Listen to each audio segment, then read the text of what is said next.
This is probably the most painful time for Iron Man, because the one who made him so miserable was the one who was born dead with him.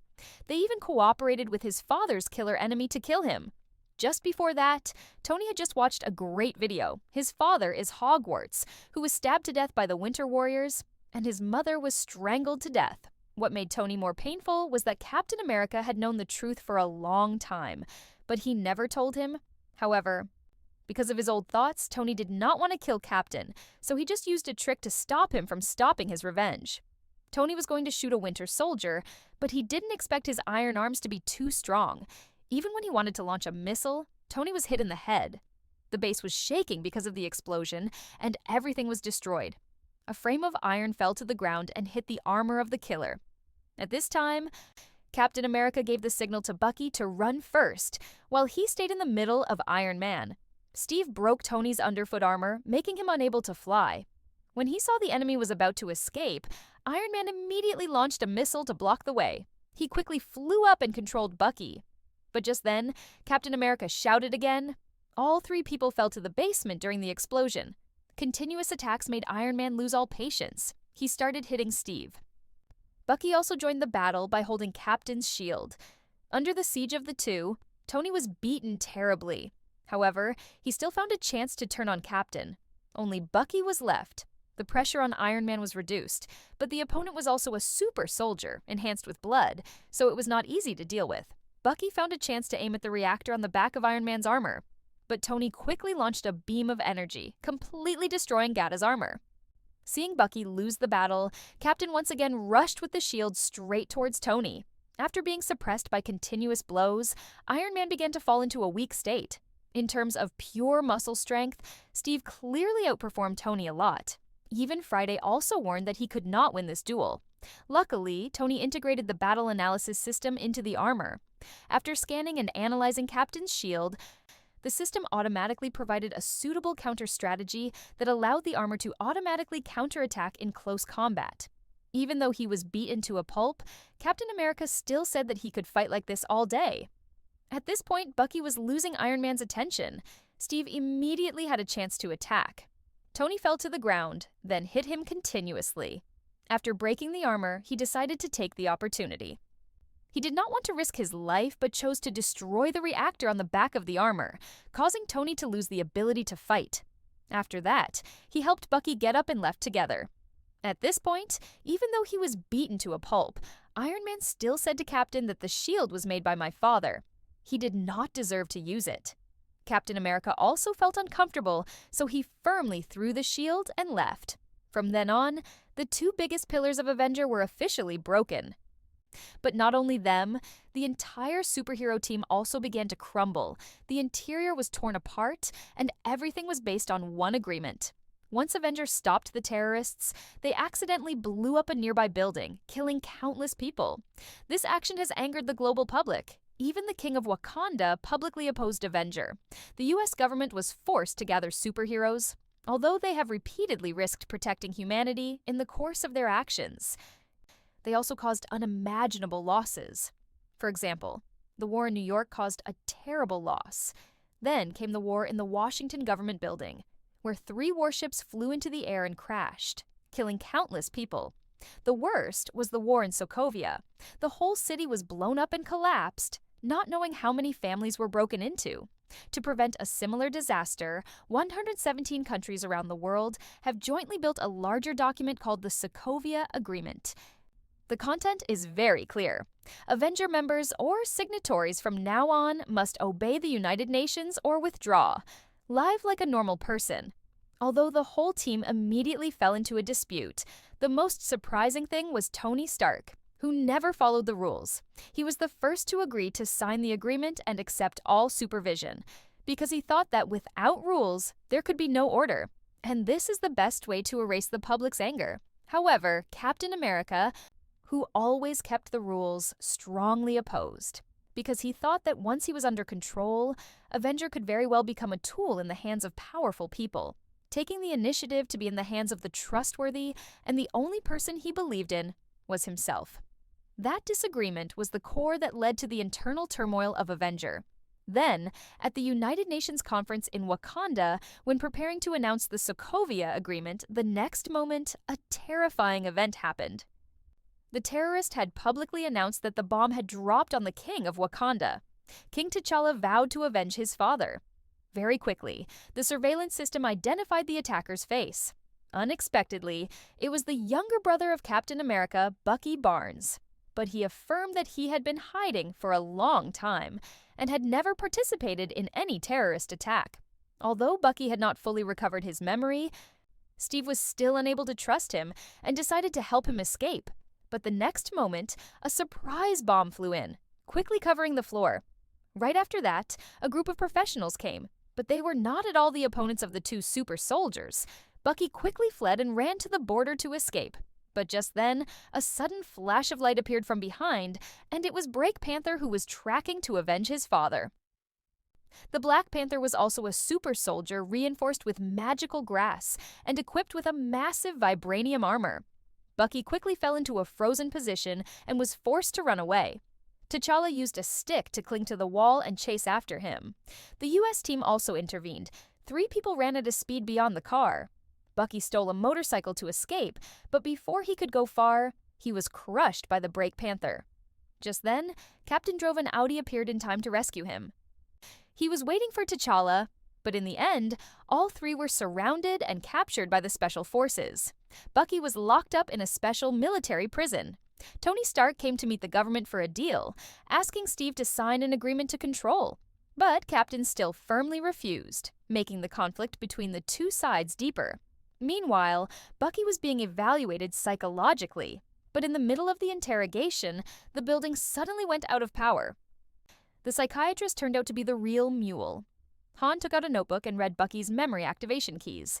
Immediately, he lost control and became a dead machine.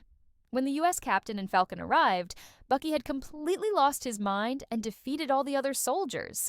Even Captain was executed by himself. Anyone at this time could hardly stop Bucky. Tony quickly activated his mini-armor from his watch. Although it was not a complete nano-armor, it still helped Bucky stop the bullets. But in terms of combat, Iron Man was not Bucky's opponent. Fortunately, Black Widow was there in time, but even her injured stones could not knock him down. Without the armor, Black Panther was not Bucky's opponent at all. He quickly got out of the ring and got on a helicopter to escape. Captain decided not to let his friend continue to commit crimes, so he held the plane tightly with his bare hands, creating a classic scene. Bucky was angry and controlled the helicopter to attack, but Skip could still avoid it, making both of them fall into the water. This time, Captain saved Bucky. Then he took his friend to an abandoned factory. Strangely, the shock just helped him recover some of his memories. He remembered that he was not the only Winter Soldier, but many others were also trained to become professional killers. The psychologist was planning to free all those soldiers to cause riots. If he succeeded, the consequences would be extremely tragic. Meanwhile, the military issued an order to Captain. Tony still stood up to protect his friend and vowed to catch Skip within 72 hours. Black Widow said she wanted to catch Captain Mickey and Bucky alive, but with the current force, it was very difficult. Therefore, Tony thought of a powerful opponent. He went to Queenstead and met the young man he had accidentally saved in the past. Now, that kid has grown up and can fight on his own, which is Spider-Man. But on the other side, Captain Mickey was not calm either. He asked Becky's daughter, Carter, to help Len bring out his and Falcon's. Unsurprisingly, Carter's daughter was also conquered by him. Then, Skip continued to recruit his closest teammates, Hawkeye and Wanda. He recruited Scott Lang, a fake expert, but with a special ability. With this formation, he was ready to face the upcoming Winter Soldiers. However, Tony also determined the position of Captain Mickey. Both sides kept their positions, no one surrendered, and so the civil war between the Avengers officially broke out. This was also the first time Spider-Man appeared in the Avengers squad, but what Tony did not expect was that this kid was an extremely clumsy kid. Peter did not stop talking, making everyone feel helpless. When Hawkeye hid in a corner and shot a special arrow, the Ant also had the opportunity to help Captain win the shield. And so the first internal battle of the Avengers officially broke out. Black Panther with the vibranium armor versus Captain Mickey's shield created a very tense battle that was hard to tell who won or lost. Meanwhile, Scott's sudden move made Black Widow turn around in time and suffered a minor loss. This was the first time she had seen such a strange ability. In another action, Spider-Man faced Falcon and Bucky at the same time. What made Bucky the most nervous was that his super strong arm was easily blocked by this kid. Peter possesses a high physical and strength, making Falcon and Bucky quickly overwhelmed and failed. In another corner, Tony blocked Hawkeye and Wanda. Green shot a special arrow, giving Wanda a chance to move. In the face of Scarlet Witch's terrible strength, Tony was quickly crushed. Scott Lang could take advantage of the large anti-aircraft missile with Captain Mickey to make the planes fly in midair and explode in front of the crowd. After arranging the formation, Captain hurriedly led everyone to prepare for the plane to take off, but was stopped by Vision. As a result, both 12 superheroes were in position. The 6-on-6 Battle of Ron 2 and officially broke out. Drake Panther rushed straight to Bucky. He quickly explained that he had never participated in the attack on the former king, but T'Challa did not believe. Meanwhile, Green and her best friend fought with hidden eyes, making Wanda really unbearable, but she was able to help her teammates. Peter admitted to being a tough opponent of Captain Mickey, but when it came to hand, there was no comparison. Anyway, Uncle Tony was still number one in his heart. There was only one thing that Peter could not understand, which was Cap's magic shield. The hint was that he had to face Captain Mickey, who had the strength of an oppressive machine. After that, Peter was even used by Steve to use the magic shield to control his actions. In another episode, Scott, thanks to his ability to miniaturize, combined with Hawkeye's arrow, penetrated inside Tony's armor and pulled out a few wires, causing a part of the system to collapse. Fortunately, this armor has a self-cleaning function, so it can finally force the ant out. The battle was extremely intense, and it only took time to continue. There was no other way. Scott had to show off his amazing magic shield and transform into Ultraman. After the transformation, this god became extremely difficult to deal with, forcing everyone to attack him first. But this was exactly what the captain planned. Thanks to this opportunity, he and Bucky were able to leave first. However, their movement path was quickly recognized by Black Widow. No one expected that at the moment of decision, she suddenly betrayed her team and sent Black Panther chasing from behind to help Captain and Bucky get on the plane to escape. Seeing the situation, Tony and Rotor immediately flew up to chase. Falcon could not chase in time, but still flew to the back to distract the formation. Vision intended to shoot Falcon, but he was in time to dodge. In the midst of the tension, the laser accidentally shot the armor-piercing missile in front of Rotor's chest. Tony and Falcon hurriedly rushed to try to save him, but were still one step behind. Although this was just an internal battle, no one wanted to die. But in the end, something unexpected happened. Falcon accepted the choice of a cannon from Tony. Fortunately, Gore Machine's armor has a good shock reduction system to keep Rotor alive. But even so, he still had to endure half of the people. Black Widow, who directly led everything that happened in this direction, no longer had a nose in front of Tony. She said that Steve's personality had decided what he would never give up.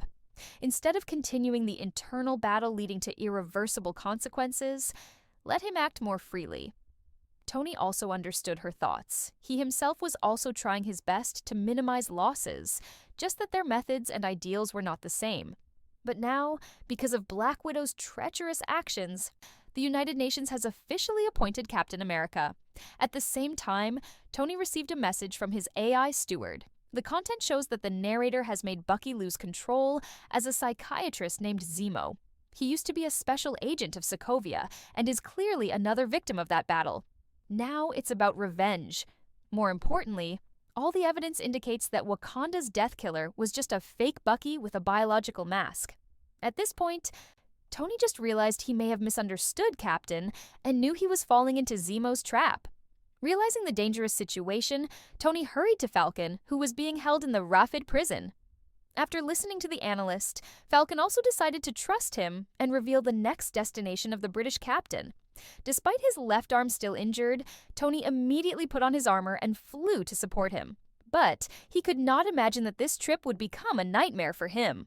At the same time, Captain and Bucky arrived at a secret base of Hydra where they were trained in the winter. When they arrived, the gate was open. Both immediately warned and carefully entered. Not long after, Tony also rushed in.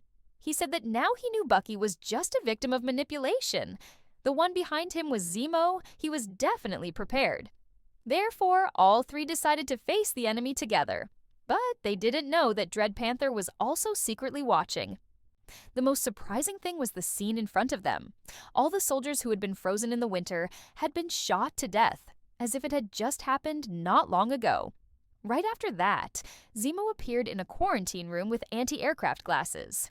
Zemo looked at them and slowly said that all his family had died in the Battle of Sokovia. He knew that even if he woke up the super soldiers, he could not avenge the Avengers. His real purpose was never like that. What he did to Bucky was just a step. The death was really the video they were about to watch. Tony was shocked to see Bucky's image under the control of Hydra and killed his parents.